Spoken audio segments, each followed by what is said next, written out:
प्रमुख साहब, आज यहाँ जो मांगेराम त्यागी जी हैं, उन्होंने भी एक प्रदर्शन किया आपके खिलाफ, बहुत सारे गंभीर आरोप लगाए हैं। किस तरह देखे हैं? पहले तो मुझे यही नहीं पता क्या गंभीर आरोप होते हैं, क्या उसने लगाए। मुझे ये जानकारी हो, मैं उसका जवाब दूं। गंभीर आरोप तो जो है मेरे पे कुछ है ही नहीं भाई। मैं आज तक किसी भी केस में कहीं इन्वॉल्व नहीं हूँ। मेरा जितने अपराधी थे, जितने साले इसमें बदमाश थे, एक बदमाश से मुझे बता दो कि मेरी कहीं फोन पे कई वार्ता हो रही हो, मेरी कॉल डिटेल निकलवा कर दिखा दो, कोई पुलिस प्रशासन दिखा दो, कोई दिखा दो, कोई अधिकारी दिखा दो। तो जो वो आरोप लगा रहा है बिल्कुल निराधार है। जो मेरा तो एक परिवार है। आप टोल कर्मचारी, मेरा एक परिवार होता है। न तो मैं ब्राह्मण से मतलब है, न मेरा सैनी से मतलब है, न मेरा गुज्जर से मतलब है, न मेरा जाट से मतलब है, न मेरा किसी दूसरी जाति से मतलब है, न किसी ऐसी से मतलब है। मेरा सारा परिवार है, सारी जाति मेरी एक है और मैं एक मानता हूँ। आप ये जो टोल है ये कब से आया? मेरे पे आया ये 11 जुलाई से। 11 जुलाई से मैं इस टोल का संचालन किया। और जब से मैंने संचालन किया, इसके जो कर्मचारी जो इसमें पहले से लगे हुए थे वे सारे लोकल थे। और इन लोगों का, जैसे त्यागी जी जो है, मांगेराम त्यागी जी, इसके प्रभाव के लोग थे सब। इन्होंने लगा रखे थे। अनक्वालिफाइड लोग हैं। कुछ लोग ऐसे हैं जो क्रिमिनल नेचर के भी हैं। अरे हम उनकी जांच करा रहे, तो इसमें इसे क्या दिक्कत होगी? जांच भी कराएंगे, जो क्वालिफाइड होंगे उन्हें रखेंगे, जो अनक्वालिफाइड होंगे उन्हें बाहर करेंगे। उस पे से ऑब्जेक्शन है। एक तो ये ऑब्जेक्शन है। इस बात पे भी से ऑब्जेक्शन नहीं, ऑब्जेक्शन इस बात पे है, अगर इसके मैं 1 लाख रुपए महीना बांध दूं तो ऑब्जेक्शन खत्म हो जाएगा। क्योंकि पहले भी जो है यहाँ पर कुछ लोगों ने ऐसी परंपरा चला रखी थी, मेरे से पूर्व में ये लोग लेते थे और वो इनको आदत है।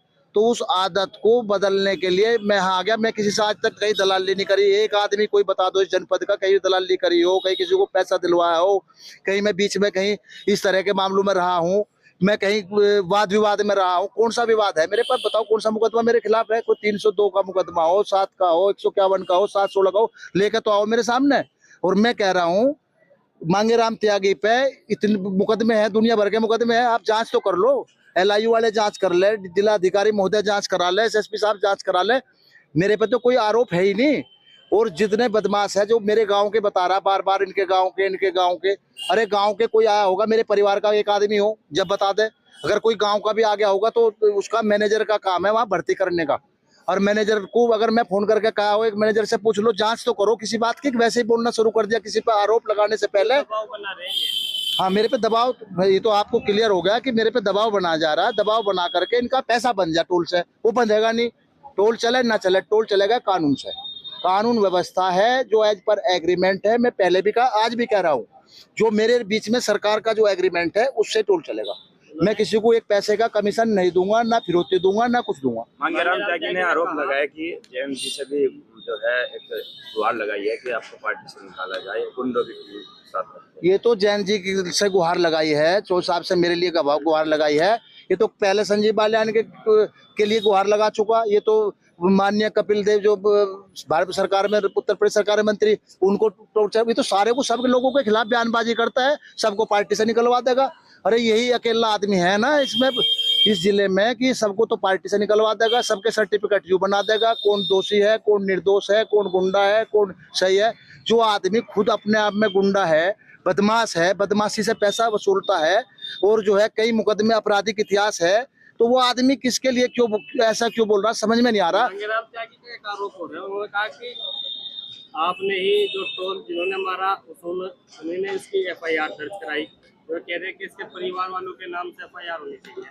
आप एक बात बता दीजिए, जो आदमी वहां मौके पे थे, जो उस रूम में दोनों मैनेजर सोए हुए थे, उसी रूम में घटना हुई। और जो है जब घटना हुई, घटना की सूचना कौन देगा? उसके परिवार वाले थे क्या वहाँ? परिवार वाले सूचना देंगे कि भैया, सूचना तो वो देगा जो वहाँ मौके पे था।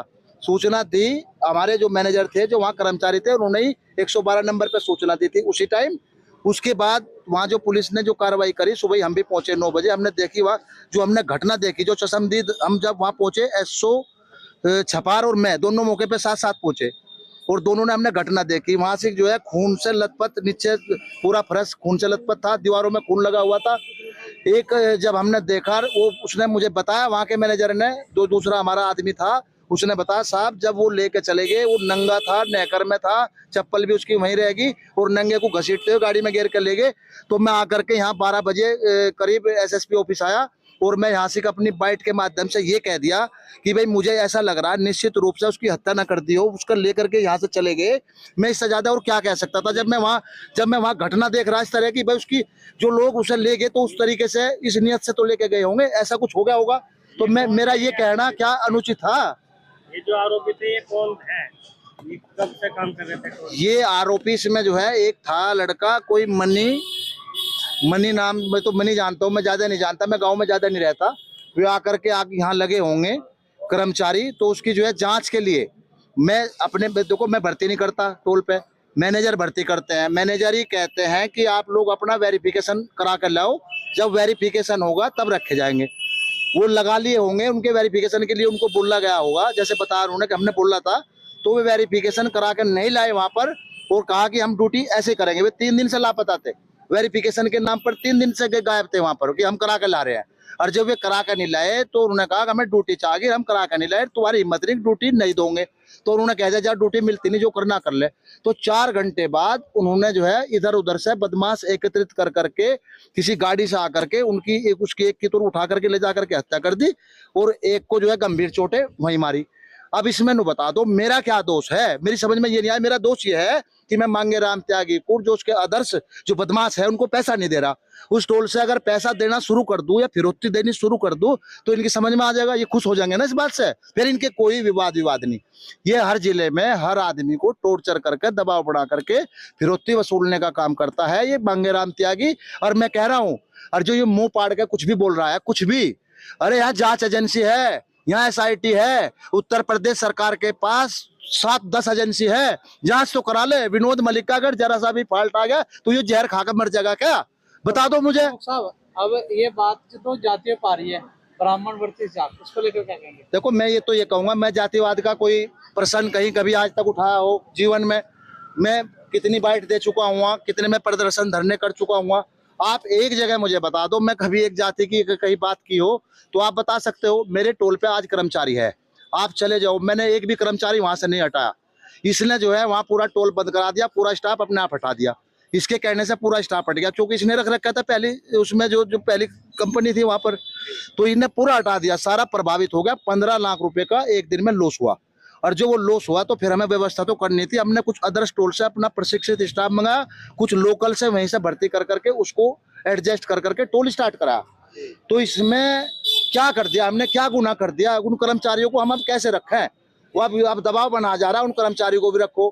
वे कर्मचारी प्रशिक्षित नहीं है, वे कर्मचारी वेरिफिकेशन करा कर नहीं लाए, अब उन्हें कैसे रखूं मैं? ये दबाव मेरे ऊपर है और प्रशासन इस बात को समझने के लिए तैयार नहीं। प्रशासन इस बात को अगर समझ जा तो इसके खिलाफ ठोक करके मुकदमा क्यों नहीं लिखता? जब तक इसके खिलाफ मुकदमा नहीं लिखा जाएगा तब तक यहाँ की कानून व्यवस्था ठीक ये नहीं होने देगा।